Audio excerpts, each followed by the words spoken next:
welcome to our Bible study at the Church of Christ at Forest Hill. We're looking at Luke 14. Now I have to go back to the other page. Okay.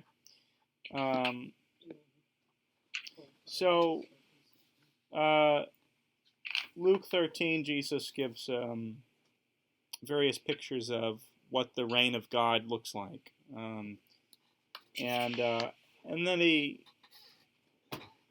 antagonizes some Pharisees, and then he antagonizes anybody who might like Herod, starting with Herod. And then he the passage ends with Jesus lamenting over the imminent fate of Jerusalem and of the people. And it's not like rage, but it's something more poignant. It's not that they're enemies, but that it's an unrequited love, and not one that he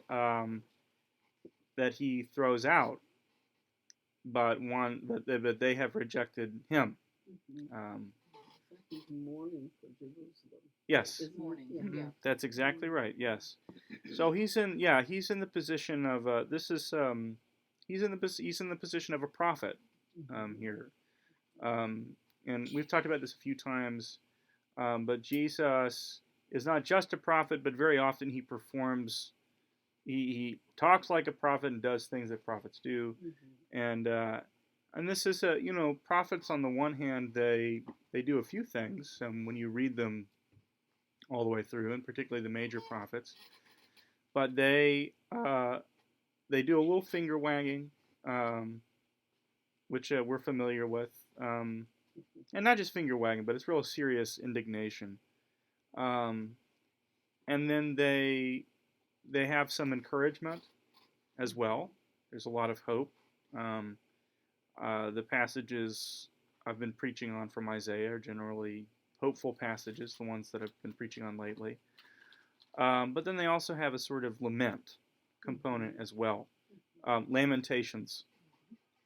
One very long, a long one, 4 really depressing chapters, and one chapter that's mostly depressing with a few not so depressing parts. Guess which parts have been turned into a song and which have not. For us anyway. It's actually meant. It seems like it's meant to be sung, or it's written in poetry. So that's what he's doing here. So it's not just hellfire and brimstone, but it's really it's a lamentation. It's a very personal one for him. So that's where we leave off, and there's a little foreshadowing as well, because he says, Jerusalem is that place that kills the prophets, and where is he heading? So what's he saying about himself? He's saying, I'm the next prophet. Yeah, that's right. Yeah. So Luke continues to intensify in focus. Okay, so we'll start with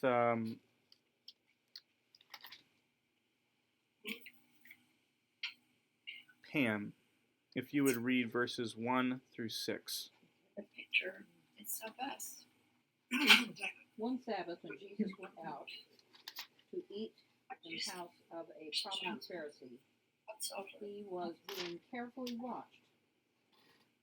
There in front of him was a man suffering from dropsy. Jesus asked the Pharisees and experts in the law, is it lawful to heal on the Sabbath or not? But they remained silent. So taking hold of the man, he healed him and sent him away. And then he asked them, if one of you has a son or an ox that falls into a well on the Sabbath day, will you not immediately pull him out? And they had nothing to say. Yeah. So so there's actually there's a textual variant that I'm going to point out, and then we'll talk a little bit about the historical context, and we'll talk about the meaning. So we move from most boring to least boring. So in verse 5, there's a textual variant here on it could be sun. Are you reading the NIV, Pam? Yeah. Okay, could also be donkey. Oh. Are those interchangeable? I've called my son a lot of names, Are they but interchangeable? Yeah. You have to call It him is a kind of a donkey, funny Funny. Yeah. S-O-N and a ox. son or a son or a jackass. Yeah. Very. How in the world would you, if it's really donkey, how would you ever get sun out of that? You So, guys don't- that's a text variant for sun. it, yeah, I mean, I'm looking at the word because they're not that similar. You mean the word for donkey and the word for sun are not that similar? Yeah, they're not Okay. that similar. Oh, Somebody must have had a little too much in there. Yeah, I really don't know. I find it kind of strange. And then there's another one that's sheep, but that's not that similar. Yeah. The reading that scholars think is best is huios, which is sun. Sun, S-O-N, yeah. So, but it's common enough, and it looks like it actually shows up in a pretty decent manuscript. Yeah, this footnote says some manuscripts. Well, those of us who have sons know that sometimes there's some similar traits. Oh, yeah. They're stubborn Oh, and sometimes slow and need motivation. Yeah. You gotta pick 'em. But I've never had one get stuck in a ditch. No. Yeah. I think the reason that somebody might be inclined to change it is that it reads a little better if you switch it out with an animal. The logic of the argument is a little bit it's a little bit more elegant. So you move from the animal example to the human example. But if you have a human and an animal, and then you move to a human example, it's like a little clunky in terms of the logic. So you could see how a scribe might want to say, couldn't we kind of like smooth this out a little bit and just use two animals here? And if somebody wrote this in a paper, as like an editor, I would tell them two animals or just one animal, and then. But I'm sorry, the scripture is being given these people by God. I don't think he would be, oh, well, let's change it or something like that. You mean the scribe wouldn't just change it? They do though. I'm just telling you why scribes tend to change things. They have really consistent tendencies in why. So they're they're old manuscripts and they don't all have the same thing, and so scribes change things, and sometimes it's just like a mistake. So they slip a line or they mishear things. So some words sound similar because of dialects and pronunciations and stuff like that. And so they'll make mistakes in the manuscript because they just mishear it. Right? But it makes sense to me to say, if one of you has a son, or even an ox. Yeah. So you're comparing two things which both may be dear to you. That's and what I it was falls doing. into a well, what would you do? That's would what you I was get it doing. out? Is I was trying to. So Yeah, it just this makes sense. the scribe might have heard the logic from a different direction than the one that you just laid out. So they might have missed something. So that's what I'm saying. They sometimes make mistakes not because they're right, but because they're wrong, right? You've come up with a way that makes a lot of sense, but the scribe may not have seen that and just thought this will be a little smoother. Should have had some of us women. That's right. They should have. So, there were not a lot of women scribes, and that might account for some of it. But I was trying to figure out why would you group a son and an ox, and I just thought to myself, two valuable things. Yes, yeah, that's what I'm saying. Yeah. That's the only, Well, that's the only way I both can of time these These are together. things that you would never leave down a well. Although, Right. in defense of donkeys, Oh. they're also valuable. You Yes. don't leave them down the well. So it would apply to a donkey too. But anyway, that's just a just a little note. And I mentioned textual variants here and there, not always because they're very important, but just to give you kind of a flavor of how Yeah. these things get passed down to us. And it takes a little work because you have to put all these manuscripts like together, and then you have to look at how they're different, and then they're all different in different ways, and then you have to sort out, okay, like how do we like go back? And it's hard. Like it's really tough. Very hard, yeah. It's really tough, and it's really important. Yeah. So it's stuff that I couldn't stomach, and that's why I didn't do that. But I appreciate people who do it. I just can't do it myself. So It would, Matt, it seems like it would be really strange. I mean, that even in the story, not that easy for an ox or a donkey to fall into a well, and much easier for a son to fall into it. yeah, I mean, it seems like a ox. I mean, wells usually aren't that big, right. and so it seems like the son makes a lot more sense than the other. That's true. Yeah, you know what? Having raised that, it would make more sense if the variant was on the ox part, and it was switched out with the donkey there. I mean, anyone who's been on a farm and looked down a well, I mean, they usually aren't that big. The holes aren't that huge. That's right. Yeah. You really cannot fathom an ox, which is not a small animal, falling into the well. That's a good point. Yeah, that is kind of strange. You have to have a small ox or a big well. Yeah, that's right. Well, anyway, I don't think either one of those are. I mean, it's a story. It's not, it's not a yeah, that's right. That's right. That's not the point. Really happening. That's right. Yeah. Well, probably you don't stop to think about the fact that an ox might get their, front hooves in a well, but hardly the whole thing. Right. Yeah. Well, so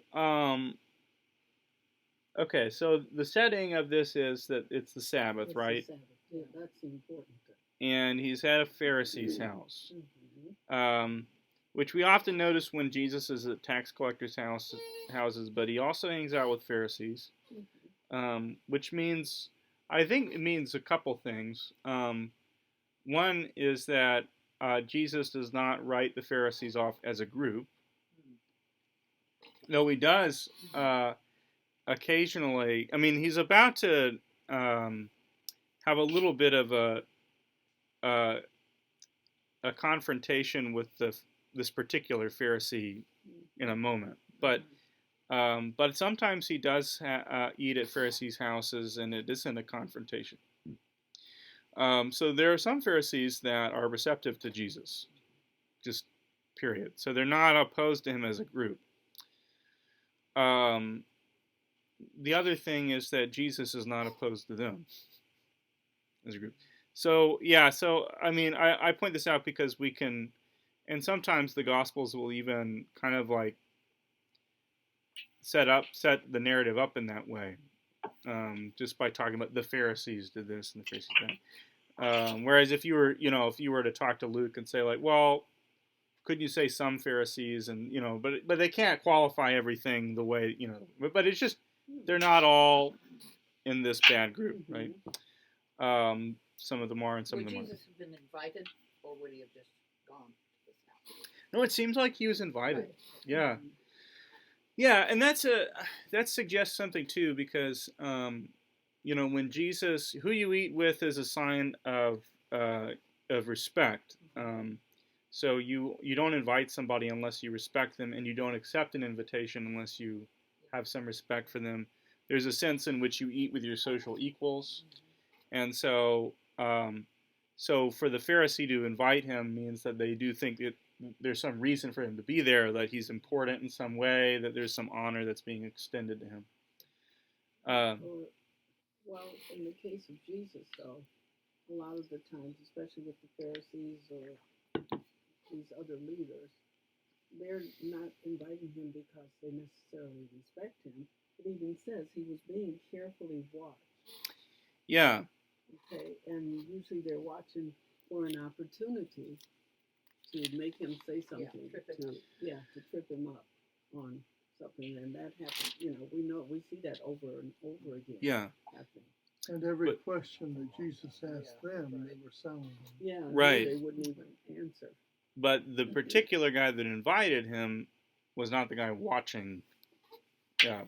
Yeah, that's So- what I was kind of wondering. Yeah. Okay. So there's no reason to think it's a plot. But another way to think of it is one of the Pharisees invited him. He knows other Pharisees. They don't like Jesus. They showed up. They're posing questions. Maybe the guy is sort of agnostic, or maybe he likes Jesus. He's excited to hear what he's got to say. And then Jesus, has things to say that maybe he doesn't like. Okay. Mhm. But he does kind of. The reason I'm making this distinction is because he'll have a confrontation of his own with the host. Oh, okay. But here it says, but here, well, not. He has one directly with the host. Mhm. Here it just says he's asking the lawyers and Pharisees. The host is not mentioned, so it seems like this is a group at the party, and maybe the particularly antagonistic ones. Maybe they follow him around. But he does, he's antagonizing them pretty clearly. He's not doing it just to annoy them, but there's a lesson here too, right? And we talked about this on Sunday. What is the point of the Sabbath? Right? It's not that God was literally worn out. God needs a day off, but it's really for people's sake, and it's a moment. It's supposed to be life-giving. So the way Jesus is the Sabbath, right? He's like this embodied Sabbath. And that's what he's saying about himself. That's what he's saying about the Sabbath. It's supposed to be this life-giving thing. And when you negate that, you misunderstand the rest of the law. And then he lays out this little analogy. If you would do this for an animal or a child, then if you can recognize the urgency here, you should recognize it with this man here, right? If you have the power to help, which he does. Right?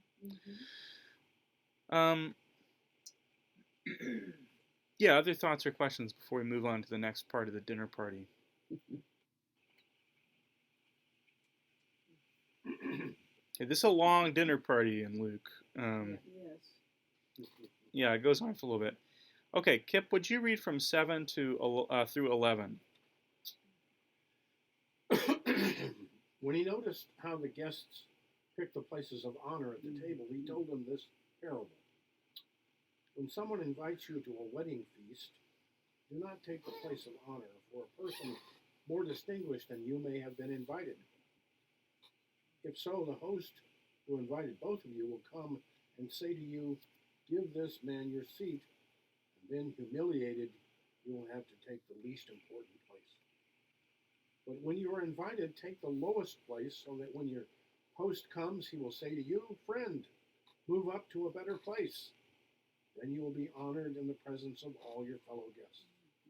For everyone who exalts himself will be humbled, and he who humbles himself will be exalted.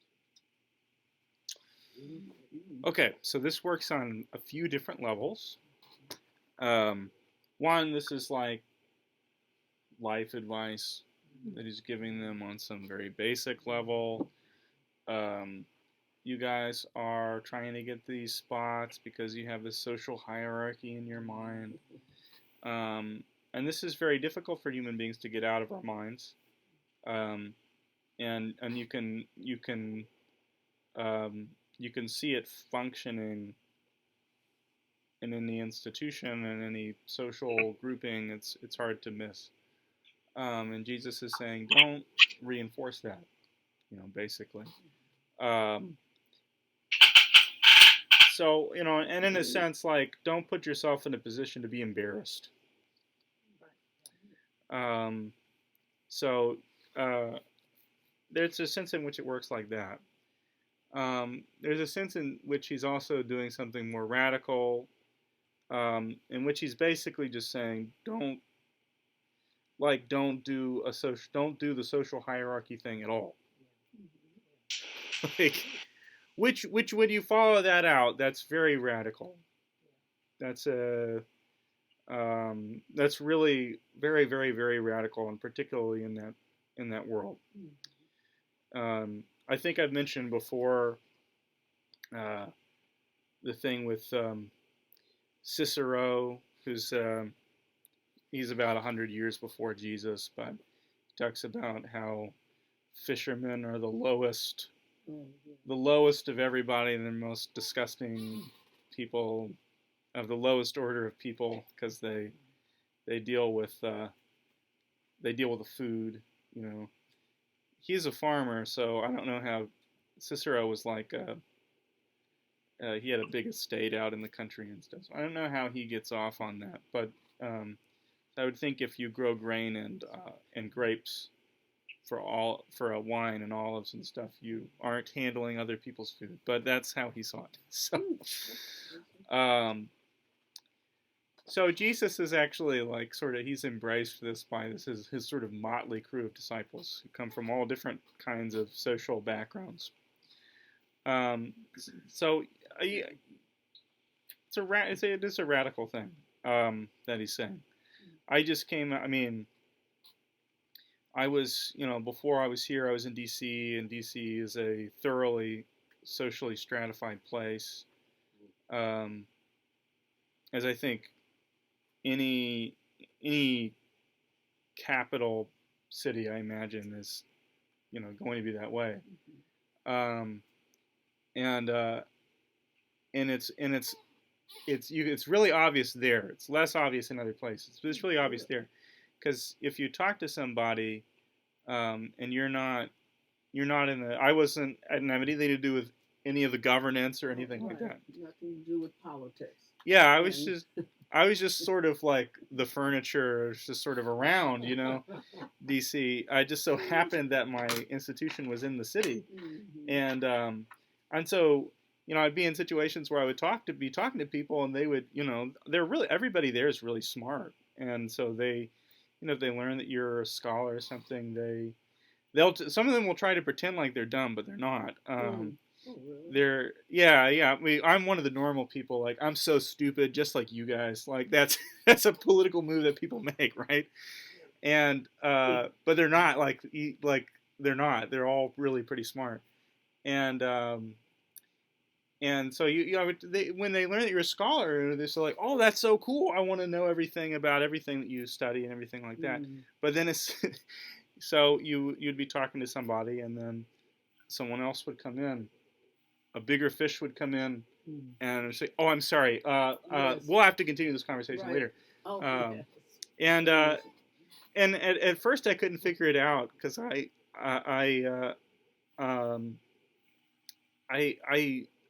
don't know if I'm blessed or if I'm cursed in this way. I have trouble seeing this. I have trouble seeing these kinds of things. But then Allison kind of helped me to understand what was happening. She's like, "Well, you're not a very big deal."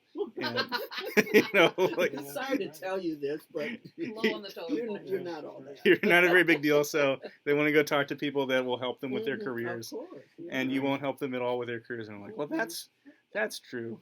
That's a fair point." And so, but that is kind of what Jesus is saying. Is like, don't. I'm not judging those people, because I think people do that in subtle ways, and it's not always about career, but it's about other things. And he's just saying, well, yeah, in Washington it's about career, because you don't get there unless you're really career focused, right? Yeah. In other places it's about different things. So don't set yourself up for a fall. Really? Yeah. Yeah, just be humble and don't. Yeah. Well, that basically sounds like what is being said, though, in this section about, don't go taking the big hoity-toity seat. You sit back there and actually let somebody find you and invite you to Yeah. a nicer Yeah. seat Much or better. something like that. Yeah, it's like the worst networking. I mean, it's like it's Jesus is not interested in that way of thinking at all. No. You know. What a waste, right? Um, yeah, and his his perspective is so that gets us to the second element of it. Okay. So the second element of it is Jesus is saying spend your time with people in the lowly places. That's the other side. Because and it's interesting. He says maybe the host will come and do this, but the host might not. Might not. That's right. Right. Yeah. So then, what are you doing? You're just stuck at the end of the table with the people lowest on the totem pole. Jesus seems to be fine with that outcome. That takes us to the last part of it. This is also like a little Christology. This passage. It's a little Christology. Now, why would I say that? It's not explicit.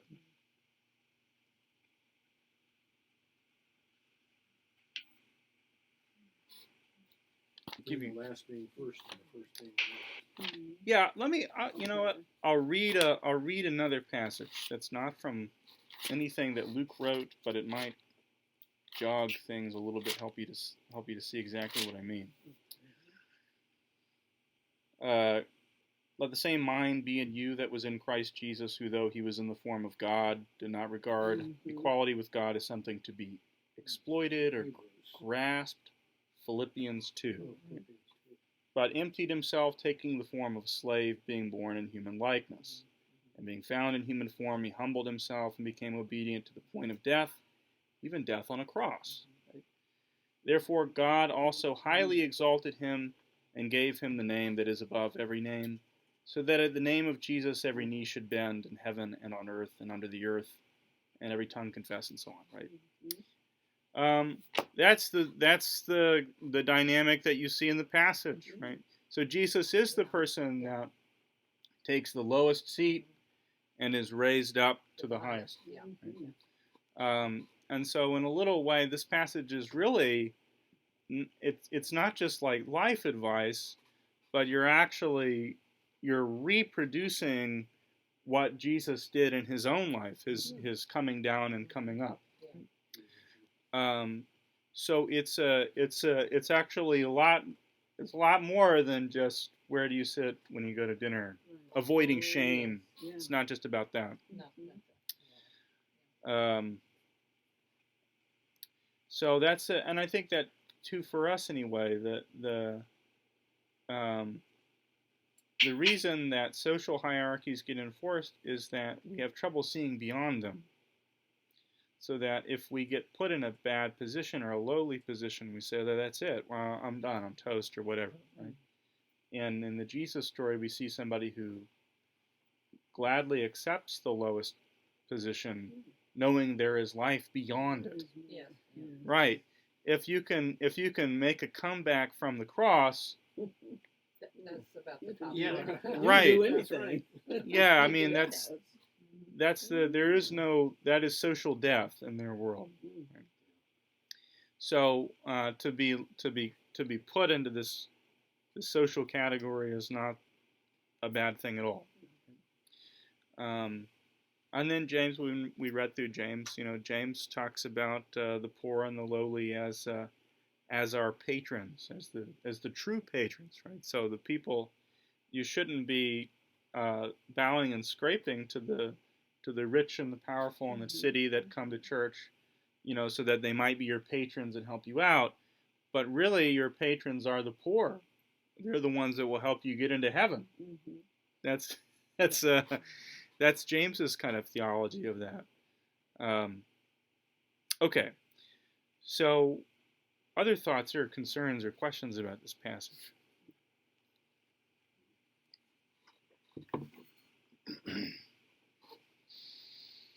Okay, so Jesus is just going to keep twisting the knife on this one. Joe, if you would read 12 through 14. Then Jesus said to his host, when you give a luncheon or dinner, do not invite your friends or brothers or relatives or your rich neighbors. If you do, they may invite you back so that you will be repaid. But when you give a banquet, invite the poor and the crippled, the lame, the blind, and you will be blessed. Although they cannot repay you, you will be repaid at the resurrection of the righteous. And the example of that is to follow. Yes. Yeah. Yeah. Well, yes. So what I want to point out here, one is Jesus's, I don't know how to say it. It's rude almost what he's doing. Okay. I mean, it would be seen as rude. He's telling the host that he invited the wrong guests. Yeah. Mhm. This is a bad dinner party. You should not have invited these people right to the host's face. Like that would be shocking if you're there. Right? The idea too that he puts in, so he's thrown out the idea of a social hierarchy. Now he's throwing out the idea of a sort of reciprocity or sort of even exchange in social relationships. That should. Okay, so is he saying like, okay, don't invite, people who are just like you. Invite the people who aren't like you, who need help, need more help, and that help you can give by inviting them. Yes, let them come and run up the tab, and God will pay it later on. Sure. That's the idea. Have you ever known anybody to do that? Yes. Yes, I have, thankfully. But but you have to really believe that, I mean, that's the thing, is like, you have to believe that God will pick up the tab, that they can run it up, and that ultimately that debt is to be paid later on, so to speak. I mean, God doesn't owe us. God cannot be our debtors, right? Yeah. But there's a sense in which, that's exactly what he's saying, right? This is why people get locked into social, exchanges and relationships, dinner parties with their socioeconomic peers. They say, well, if I'm going to have a nice dinner party, I would like to go to another one later on, and so I don't want to break out the nice wine for people that will never invite me to have nice wine at their place, right? And a good, steak or whatever. But if I invite these other people, they can't do that, The example that comes to mind for me is I have known, this has been true at every institution I've been in. There are always educational institution I've been in. There are always students who can't go home for Thanksgiving or Christmas, and there are always professors that that open their doors up to these students, to people that they will probably never see in a couple years' time ever again, who cannot repay them, who don't have any money. So it is just, it's just generosity. That's all it is, and which is, it's a nice thing to do. And I've known people that did that. They had students, and then also they were friends with folks who were experiencing homelessness, and so you had people experiencing homelessness and college students and family members, and it's just kind of a lovely thing.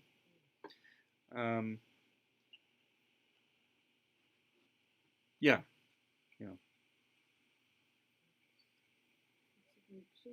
Yeah, it's a thing to aspire to, for sure.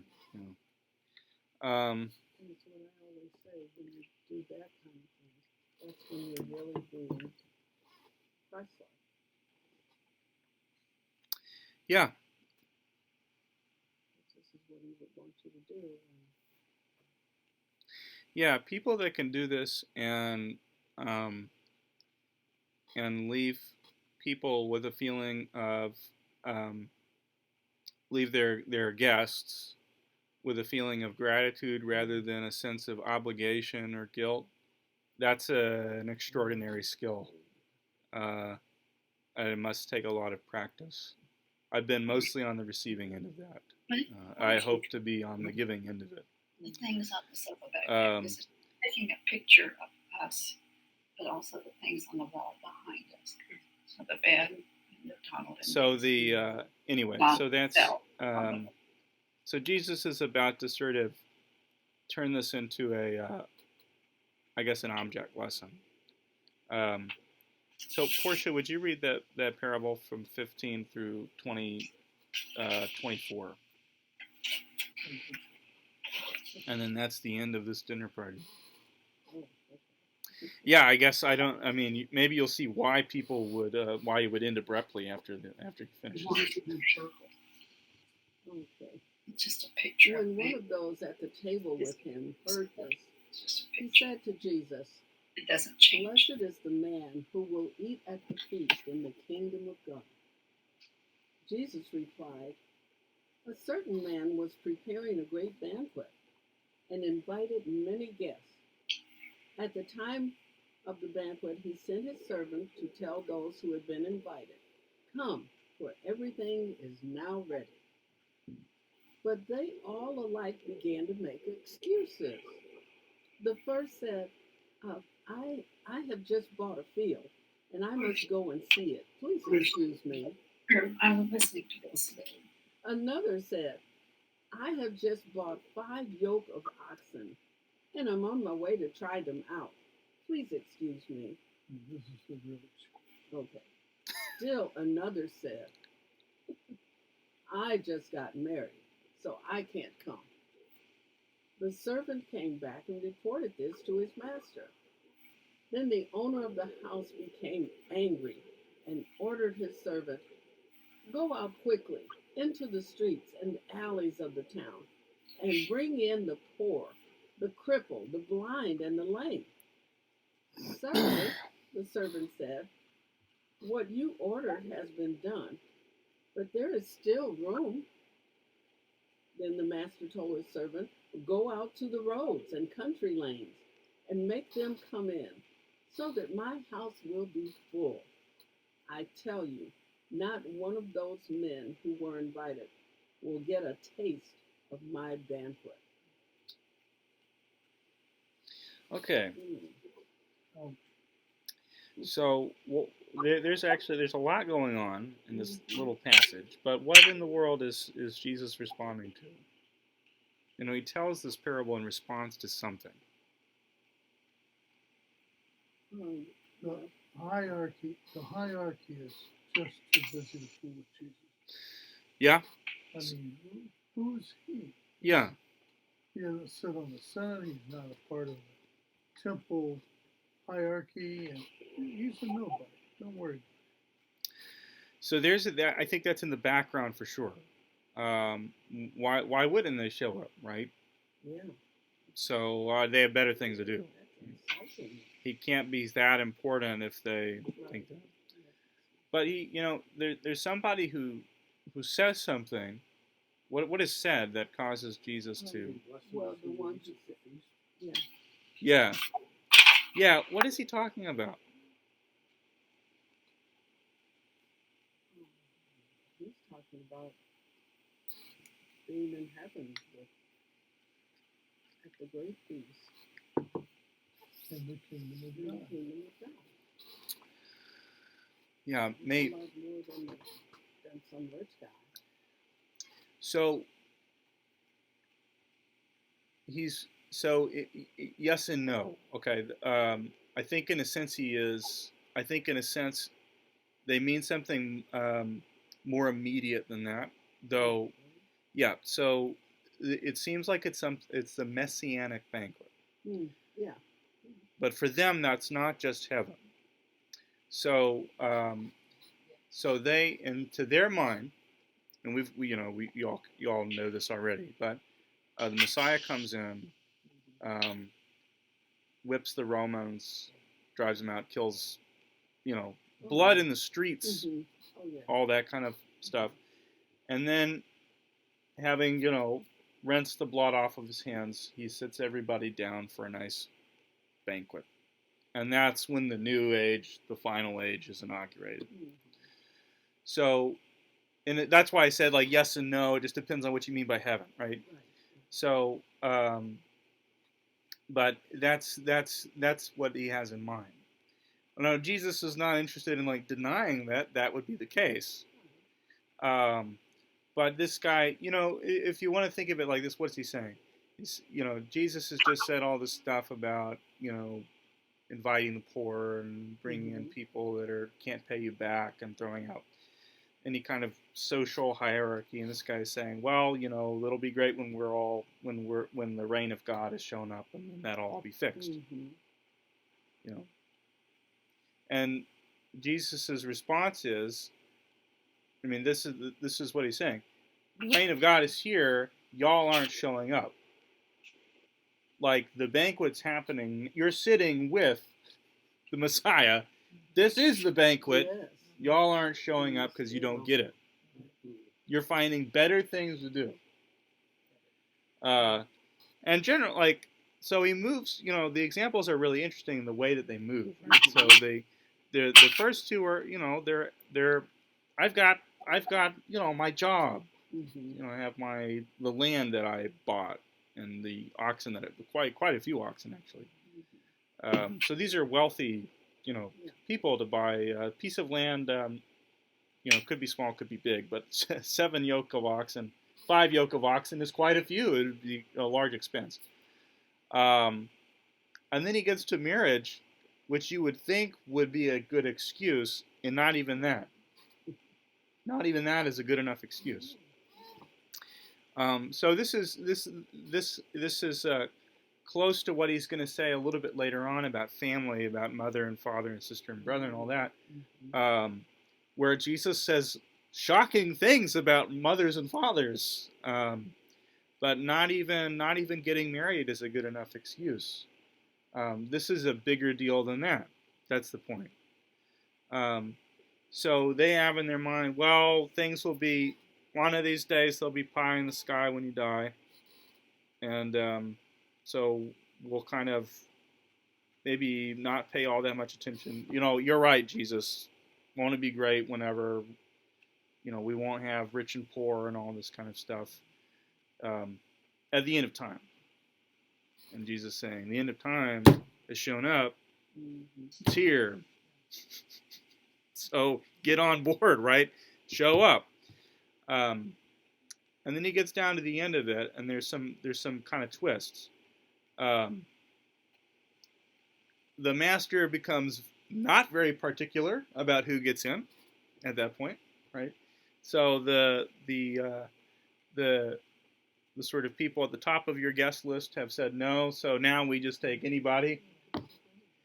And then there's still room, and then he compels people to show up. Just grabs people off the streets, right? The people on the top of this maybe being Jews. Yeah, what's this? It could be interpreted in different ways, but and to their mind, I think it's. They wouldn't make that probably, but it's easier for us to see that. It's the particularly the religious leaders. They should be at the top of the list. And in fact, where is he? He's at the Pharisees' house. He is inviting them. He's there right now making the invitation. And they have better things to do. That's the point.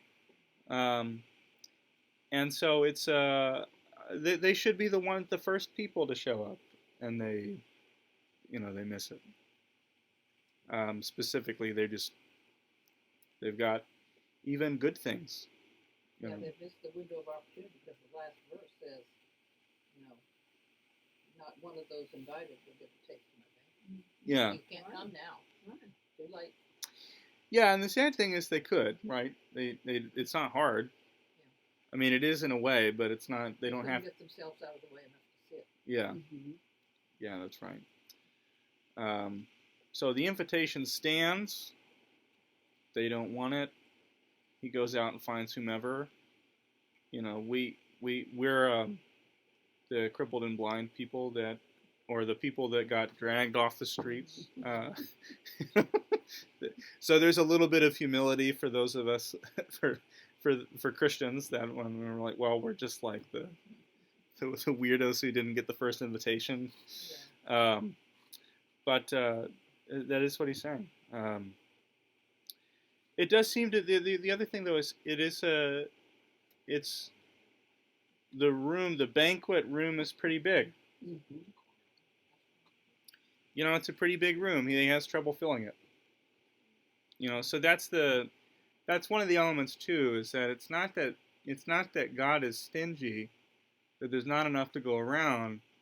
There's plenty of room. You know, so it's just and God will fill it. You know, God will make it happen. But there's room for them if only they would. And now what's buzzing around in my mind is, you mentioned first the Jews.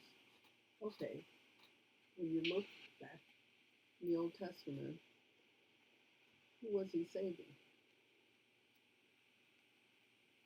Back in the Old Testament, who was he saving?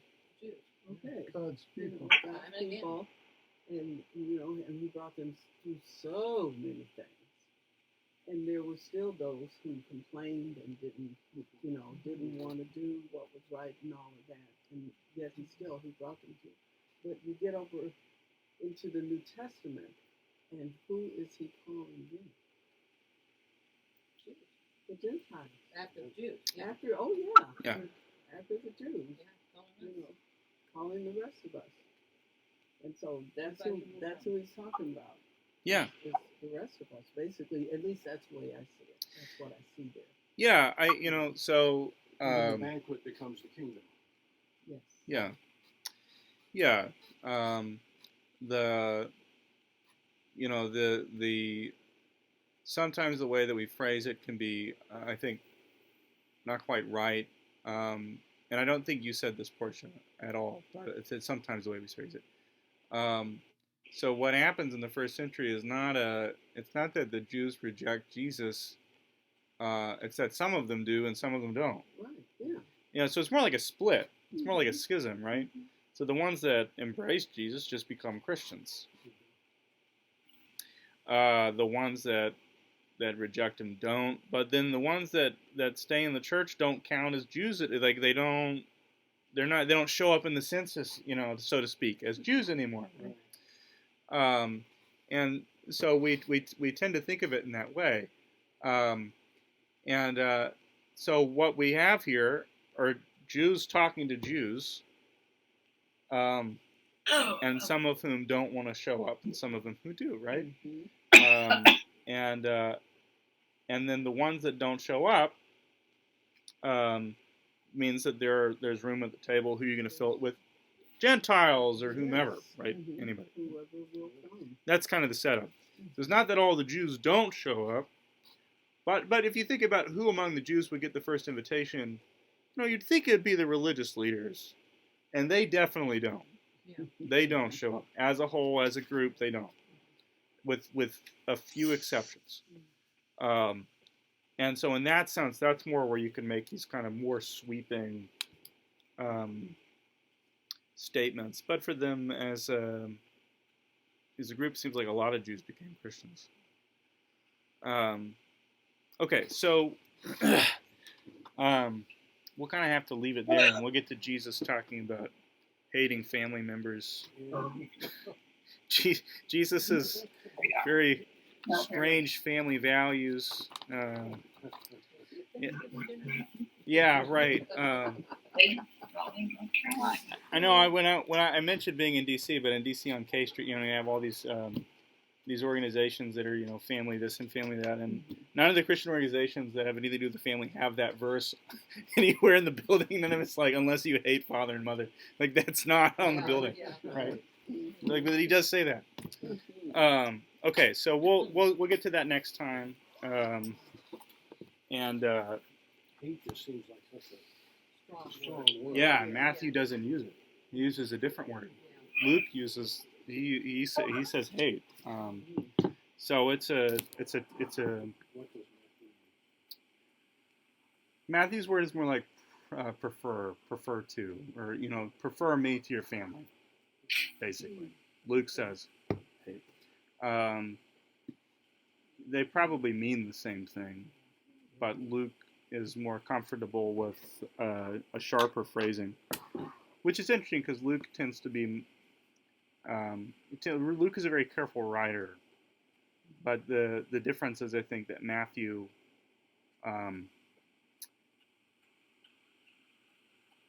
wants to minimize he wants to avoid any confusion that Jesus is sort of against the Old Testament law. Was Luke married? I mean, he had a mother and a father. That's what I was. Yeah, right. Some, at least biologically, right? Yeah, whether he knew them or not. On again for a little while. They got too Well, let's go ahead and pray.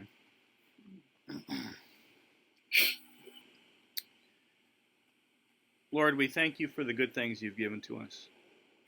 We thank you for the book of Luke. We thank you for Jesus' example of taking the lowest seat and being lifted up to the highest. Help us to reproduce that in our lives, to act that out and on our own little stages, and in the best ways that we can. Give us your spirit of love, so that we might see people through the, so that we might see people as you see them, instead of in light of this kind of social ladder that we make up. Help us to see that, your eyes of love for people as what's truly real. Lord, be with those who are sick. Be with those who are lonely, those who are in need, and help us to be available and willing to help when we can. And in Jesus' name we pray, amen. Okay. Whatever you think, as a hierarchy thing, Cam and Kip, I just sit here smiling at the black churches and how you can sit in the front seat, but you better not be sitting on the stage unless you're invited to be on the stage.